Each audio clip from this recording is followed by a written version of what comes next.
Hello বন্ধুরা, আজ দেখো আমি একটা তোমাদের সঙ্গে রেসিপি শেয়ার করছি। এটা হচ্ছে রেসিপিটা হচ্ছে ডিম ভাপা।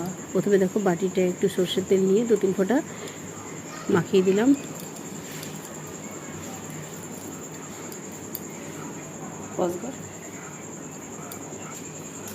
এবার দেখো ওই বাটির মধ্যে একটা ডিম ভেঙে দিয়ে দিলাম।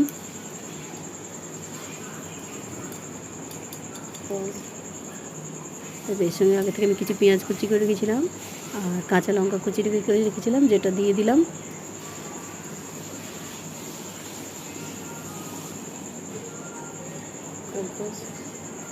সামান্য নুন দিয়ে দিলাম।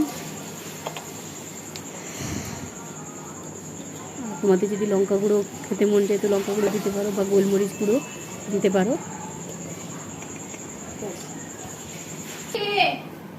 আমি একটু লঙ্কা গুঁড়ো দিয়ে দিলাম।